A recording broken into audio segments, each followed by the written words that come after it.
a Cleveland media insider just did something nobody expected. He went on air and called out specific journalists by name, accusing them of running a coordinated campaign to sabotage Shedeur Sanders before he even gets a fair chance to prove himself. G. Bush didn't hold back. He pointed directly at Mary Kay Cabot, Jason Lloyd, and Ken Carman, three prominent voices in Cleveland sports media, and his accusation was brutal. He said these media members would rather have the guy working the register at Walgreens be the quarterback for the Cleveland Browns before Shedeur Sanders gets his legitimate shot with Todd Monken. That's not friendly disagreement between colleagues.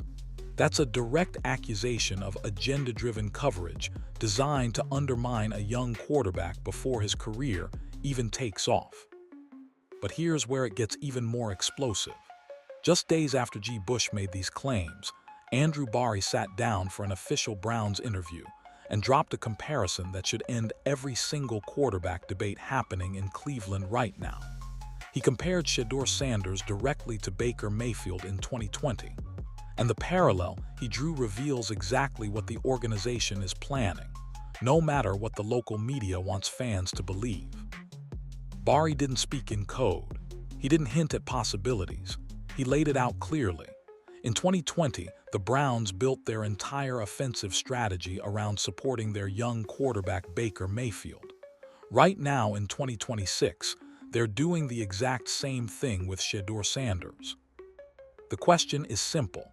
If the general manager himself is making this comparison in an official team video, why does Cleveland media keep pushing Malik Willis as a legitimate alternative? Why do they keep floating names like Mac Jones and Kirk Cousins?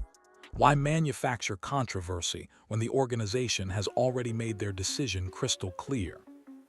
G. Bush has a theory, and it involves economics, engagement metrics, and the uncomfortable truth about how modern sports media operates. Controversy generates clicks. Settled quarterback situations don't drive ratings.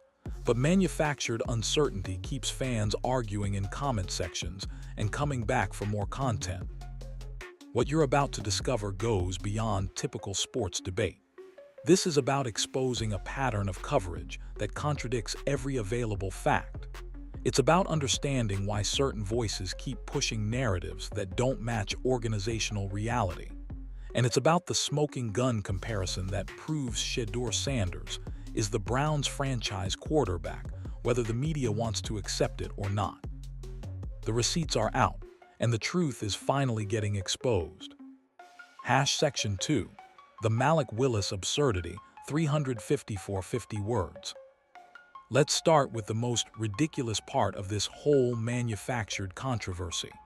The constant pushing of Malik Willis as a legitimate quarterback option for Cleveland. Ken Carman recently went on air acting unsure about whether the Browns should pursue Malik Willis. Think about that for a second. A media personality with a major platform genuinely suggesting that a quarterback who has accomplished absolutely nothing in the NFL deserves consideration over Shedeur Sanders. Malik Willis has been in the league for multiple seasons now. He's bounced around from team to team. He's shown zero evidence that he can be a franchise starter. His tape is mediocre at best. His numbers are forgettable. There's nothing in his resume that suggests he's the answer for any organization looking to compete. And yet Cleveland media presents him as a viable alternative to a first-round talent who already won more games as a rookie than any Browns quarterback in recent memory. G. Bush called this out directly on his show. His exact words were simple and devastating. "Y'all can stop talking about Malik Willis who ain't done nothing in the league. Knock it off." But Willis isn't even the only name being floated. The media keeps throwing out every journeyman quarterback imaginable. Mac Jones gets mentioned despite failing in New England. Kirk Cousins comes up even though he's clearly past his prime. Random veterans who have proven they can't lead teams to championships suddenly become talking points whenever the Browns' quarterback situation is discussed. Meanwhile, Shedeur Sanders sits there having already proven himself at the highest level he's competed at. having already earned endorsements from Pro Bowl teammates, having already been compared to Baker Mayfield by the general manager himself. The contradiction is so obvious it's almost insulting to fans who pay attention. How can you question whether Shedeur is ready while simultaneously promoting quarterbacks who have already proven they're not good enough? How does that logic work in anyone's brain? It doesn't, unless there's another motivation driving the coverage. G. Bush believes the motivation is engagement. Controversy generates clicks. Debate drives ratings. A settled quarterback situation where everyone agrees doesn't keep people arguing in comment sections or tuning in for the latest hot take. But pushing Malik Willis over Shedeur Sanders isn't just bad analysis. It's actively misleading coverage that makes zero football sense. And the pattern extends way beyond just one name or one media member. Section 3, the economic incentive theory, 350 words. G. Bush laid out a theory that explains everything happening in Cleveland media right now. And once you understand it, you can't unsee the pattern. Modern sports media operates on engagement metrics. Clicks, views, comments, shares. That's what drives revenue. That's what determines which personalities get promoted and which ones fade into irrelevance. And here's the uncomfortable truth about engagement. Controversy outperforms accuracy every single time. Think about it from a purely economic standpoint. If every media member in Cleveland agreed that Shedeur Sanders is the franchise quarterback and the organization is building around him, what's left to debate? What keeps fans coming back day after day arguing in comment sections? What generates the hot takes that drive traffic? Nothing. A settled situation is boring from an engagement perspective. But manufactured uncertainty, that's content gold. That keeps people tuning in. That creates sides for fans to choose. That fills hours of radio programming and endless social media threads. G. Bush sees this clearly. The media members pushing Malik Willis aren't necessarily stupid. They're not incapable of reading organizational statements or understanding what Andrew Barry is saying. They're making a calculated choice that controversy pays better than accuracy. When you question whether Shedeur is ready despite all evidence saying he is, you create debate. When you float names like Willis or Mac Jones, you generate reaction.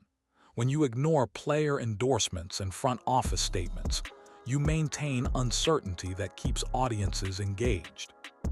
It's economically rational even if it's journalistically irresponsible. And the worst part, fans suffer for it. Browns supporters who trust local media for information end up confused about their own team. They develop anxiety about situations that don't actually exist. They argue with each other over manufactured controversies, while the organization operates with complete clarity behind the scenes. G. Bush is calling this out because somebody needs to. The incentive structure rewards stirring up drama over reporting facts. And until audiences start holding media members accountable for misleading coverage, the pattern will continue. This isn't about whether reporters are allowed to have opinions. Of course they are. Sports debate is part of what makes being a fan enjoyable. But there's a difference between legitimate analysis and agenda-driven content designed to generate engagement at the expense of accuracy. What's happening with Shedeur Sanders' coverage in Cleveland crosses that line repeatedly. Section 4, Andrew Barry's smoking gun, 350 words.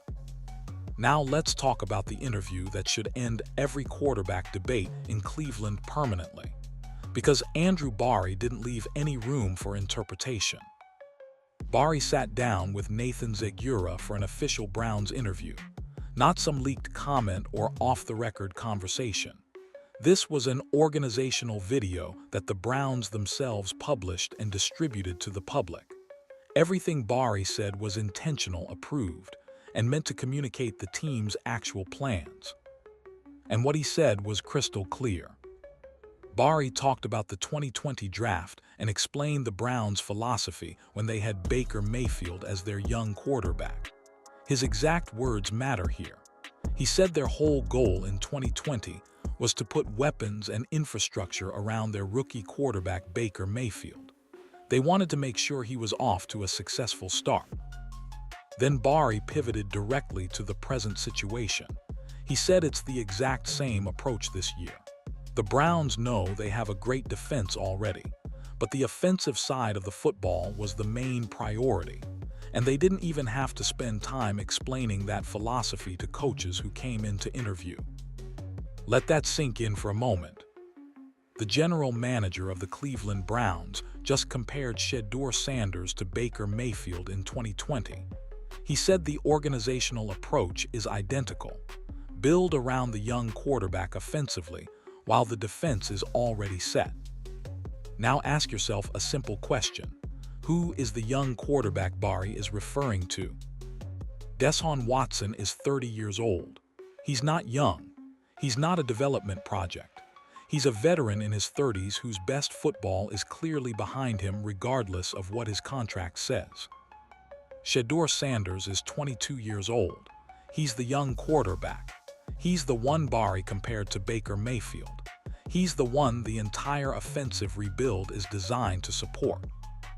Barry even explained why they hired Todd Monken specifically. He said they brought Monken in because of what he can do with young quarterbacks, not veteran quarterbacks, not established starters, young quarterbacks who need development and coaching to reach their ceiling. Every single word points in one direction. Shedeur Sanders is the franchise quarterback. The organization is building around him, and anyone pretending otherwise is either ignoring the facts or deliberately misleading their audience. The smoking gun is right there. The only question is why certain media members refuse to acknowledge it. Section 5. The player endorsements media ignores 354 words. Here's what makes the manufactured controversy even more absurd. It's not just the front office saying Shedeur is the guy. The actual players in the locker room keep publicly endorsing him, and the media keeps downplaying it like these statements don't matter. Garrett spoke up first, the face of the Browns' defense, the best player on the roster, a guy whose opinion carries serious weight throughout the entire league, and his words were direct. He said Shedeur is going to get the first shot at it and that the organization is looking at him like that. That's not ambiguous. That's the franchise's most important player publicly backing Shedeur as the starter. Then Denzel Ward added his voice. Another Pro Bowl defender. Another locker room leader with nothing to gain from promoting a rookie unless he genuinely believed in him. Ward said Shedeur has a great opportunity to go out there and get that job if he wants it. That's veteran endorsement from someone who's been through quarterback drama before and knows what winning cultures look like. Shelby Harris went even further. He didn't just talk about talent or opportunity. He called Shedeur a locker room leader, said the team is behind him. That's significant because locker room leadership isn't something veterans hand out easily. It has to be earned through work ethic, attitude, and how you carry yourself daily. And then there's Quince Judkins, Shedeur's running back, the guy who works with him every single day in practice and meetings. Judkins said a lot of the guys believe in him and praised their chemistry both on and off the field. Count that up. 4 different players from different position groups all saying the same thing. Defensive stars endorsing him. Offensive teammates believing in him. Veterans and young players alike backing the rookie quarterback. How often does that happen? How often does a first-year player earn that kind of universal respect before even playing a full season? And yet the Cleveland media barely amplifies these statements. Instead of highlighting the organizational alignment behind Shedeur, they keep manufacturing debates about Malik Willis and random veterans who have failed everywhere they've been. G. Bush sees this pattern clearly. When players speak up and get ignored while manufactured controversies get amplified, Something is wrong with the coverage. And Browns fans deserve better than narratives that contradict what's actually happening inside the building. Section 6. The Watson Contract Reality, 350 words. Let's address the elephant in the room that certain media members conveniently ignore when discussing Cleveland's quarterback situation. Deshaun Watson isn't competing for the starting job. He's trapped on the roster because of his contract. This isn't complicated. Watson signed one of the most guaranteed contracts in NFL history. The Browns committed massive money to him, and now that commitment has become a financial anchor that makes him nearly impossible to move. No team wants to trade for Watson's contract. The guaranteed money is too significant. The cap implications are too severe, and his recent performance doesn't justify the investment for any organization looking to compete. So he stays on the roster collecting checks while the Browns figure out how to move forward. That's not speculation. That's cap reality. And anyone pretending Watson has a legitimate chance to start is either financially illiterate or deliberately misleading their audience. G. Bush broke down the economics clearly. There are 3 ways NFL teams acquire talent: draft picks, cap space, and player trades. Each one represents capital. Each one has value that shouldn't be wasted. When media members suggest the Browns should pursue Malik Willis or Mac Jones, or whatever veteran name generates debate that week, they're suggesting the organization should spend limited resources on quarterbacks who have already proven they're not franchise players. Every dollar spent on a journeyman backup is money that could strengthen the offensive line. Every draft pick wasted on a reclamation project is capital that could add weapons for Shedeur. The Browns don't need more quarterbacks. They need to build around the one they already have. Watson's presence on the roster isn't evidence of a quarterback competition.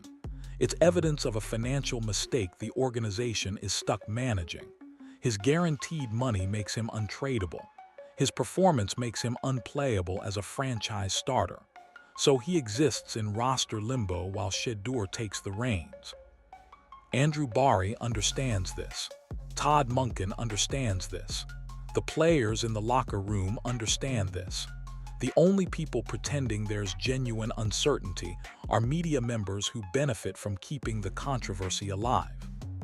Cleveland's path forward is obvious to anyone willing to look at the situation honestly. Shedeur Sanders is the quarterback. The organization is building around him, and Watson's contract will eventually become someone else's problem or get resolved through whatever cap gymnastics the front office can manage. But the starting quarterback question, that's already answered. Section 7. G. Bush's credibility track record, 350 words. When someone makes accusations as serious as the ones G. Bush is making, credibility matters. And here's the thing. G. Bush has earned the right to call out bad quarterback analysis because his track record speaks for itself. Week 1 of college football last season, G. Bush was already saying Caleb Williams wasn't the prospect everyone thought he was. The mainstream media was hyping Williams as a generational talent. Draft analysts were projecting him as an easy first overall pick. The consensus was overwhelming. But G. Bush watched the tape and saw something different. He called it out publicly while everyone else was still buying into the hype. And as the season played out, his concerns proved legitimate.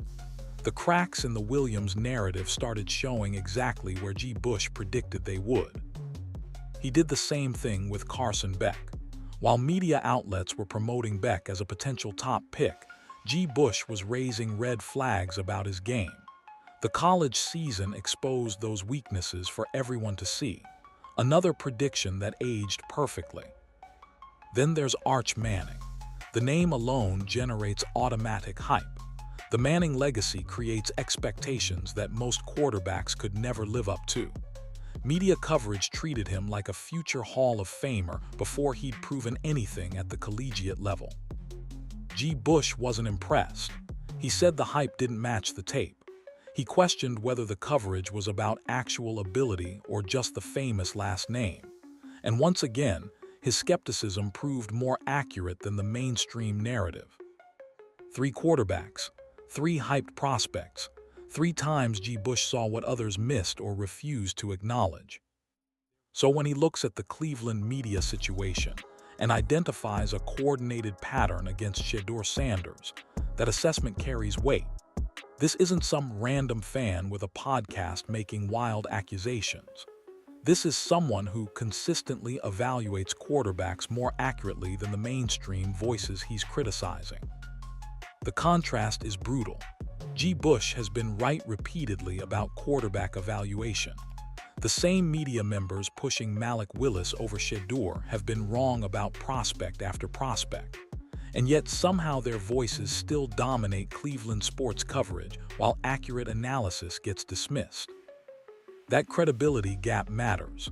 When someone with receipts calls out people without them, audiences should pay attention. G. Bush earned his platform through correct predictions. The question is whether the people he's calling out can say the same. Here, where the story stops being about one quarterback and starts affecting an entire franchise. When coverage keeps implying uncertainty, fans begin believing the locker room is divided, even when internal signals say the opposite.